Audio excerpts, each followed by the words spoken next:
हाँ तो बच्चों, आपने हमारे पिछली वीडियो में जो 5 अंक की क्वेश्चन पढ़े हैं, उसके बाद जो टॉप 10 क्वेश्चन में 5 क्वेश्चन हुए हैं हमें, उसके बाद हमारा जो 6 क्वेश्चन है, हमारा 6 क्वेश्चन नंबर 6 हैं, वो आज हम पढ़ेंगे 6, 7 और 8।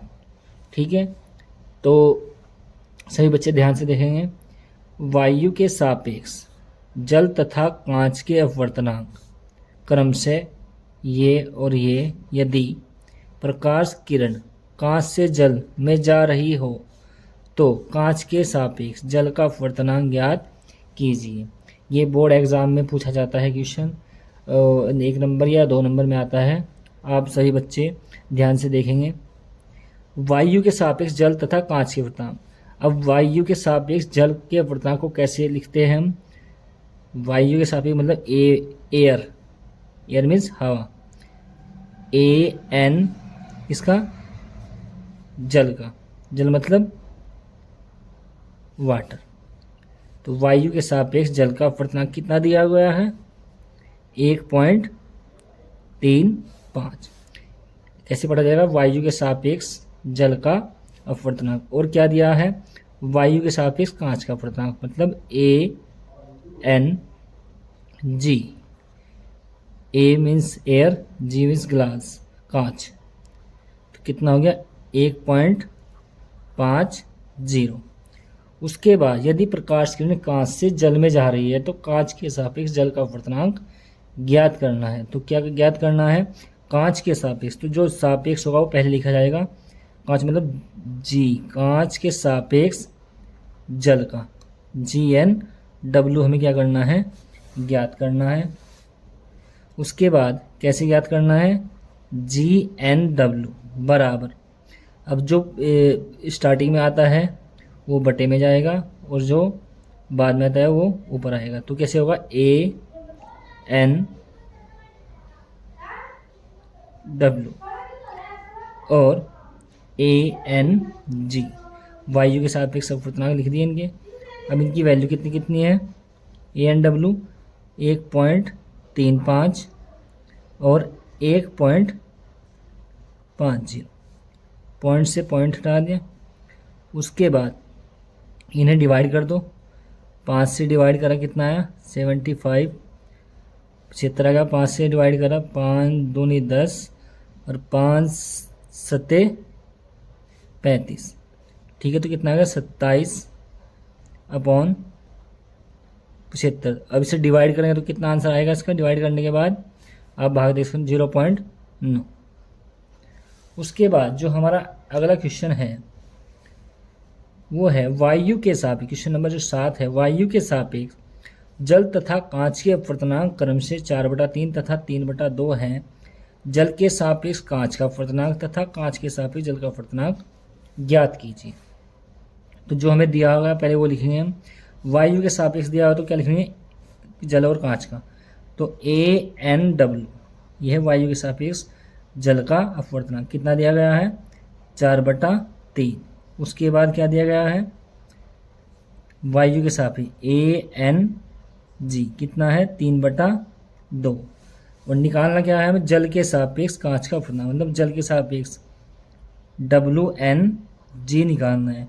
अब मैंने बताया था कि जो पहले होगा वो बटे में जाएगा, तो ANG अपॉन ANW कितना होगा? ANG कितना है? 3/2। मुझे कितना है? ANW कितना है? 4/3। अब इसकी मल्टीप्लाई कर देंगे, ये ऊपर चला जाएगा, उसकी मल्टीप्लाई हो जाएगी। कितने हो जाएगा?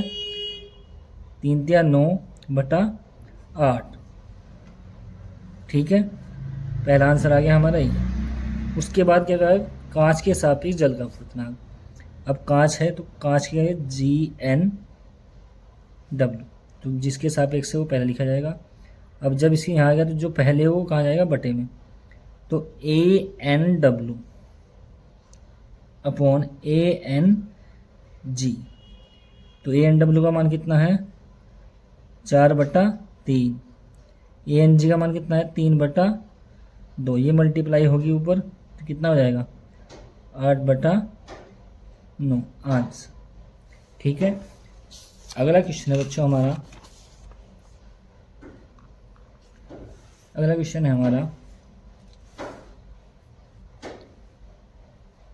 अगला क्वेश्चन है हमारा, जल तथा कांच में प्रकाश की चाल क्रम से, कांच में प्रकाश की चाल क्रम से 2.25 गुणा 10⁸ मीटर प्रति सेकंड तथा 2.0 गुणा 10⁸ मीटर प्रति सेकंड है।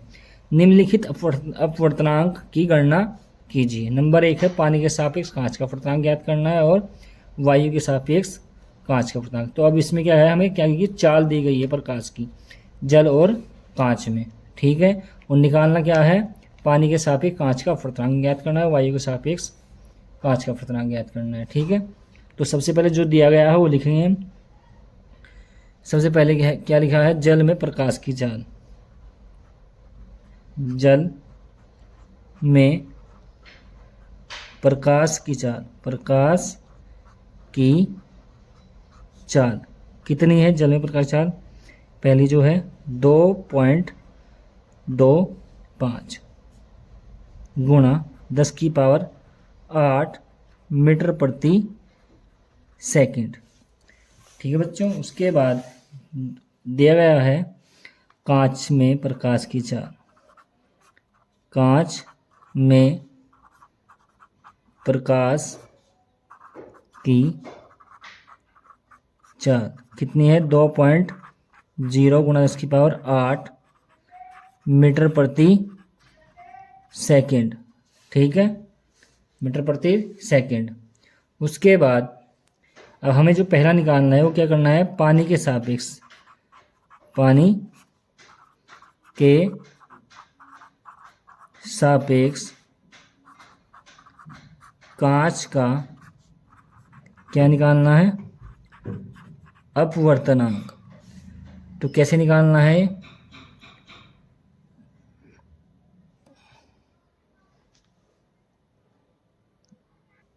हाँ तो बच्चों क्या निकालना है, पानी के सापेक्ष कांच का अपवर्तनांक, पानी के सापेक्ष कांच का अपवर्तनांक मतलब कैसे लिखा जाएगा, पानी के सापेक्ष WNG। अब कैसे निकालना, अब यहाँ अपवर्तनांक तो हमें दिए गए नहीं है, उसके हमें क्या दिया है, चाल दे रखी है। अगर हमें ऐसा है कि चाल दे रखी है और क्या पूछता है, अब किसी के सापेक्ष किसी का अपवर्तनांक पूछता है, तो ऐसे ध्यान रखना है, जो पहले है उसकी चाल, पानी में प्रकाश की चाल, पानी में प्रकाश की चाल बटा कांच में, कांच में प्रकाश की चाल। अगर चाल दी गई है तो अपवर्तनांक कैसे ज्ञात करते हैं, पानी में कितनी है 2.25 गुणा 10⁸, 2.0 और 10⁸, 10⁸ से 8 कैंसिल। अब इसे हम सोल्व करेंगे तो कितना आएगा हमारे पास, सोल्व करके आप इसे भाग देकर कर सकते हो, तो 1.125 आंसर आएगा हमारा पहले का। उसके बाद दूसरा हमारे पास पॉइंट है वायु के सापेक्ष कांच का अपवर्तनांक मतलब ANG। तो क्या होगा, वायु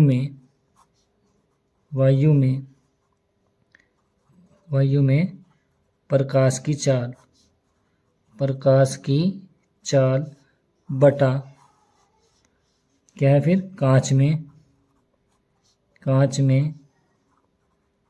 प्रकाश की चाल।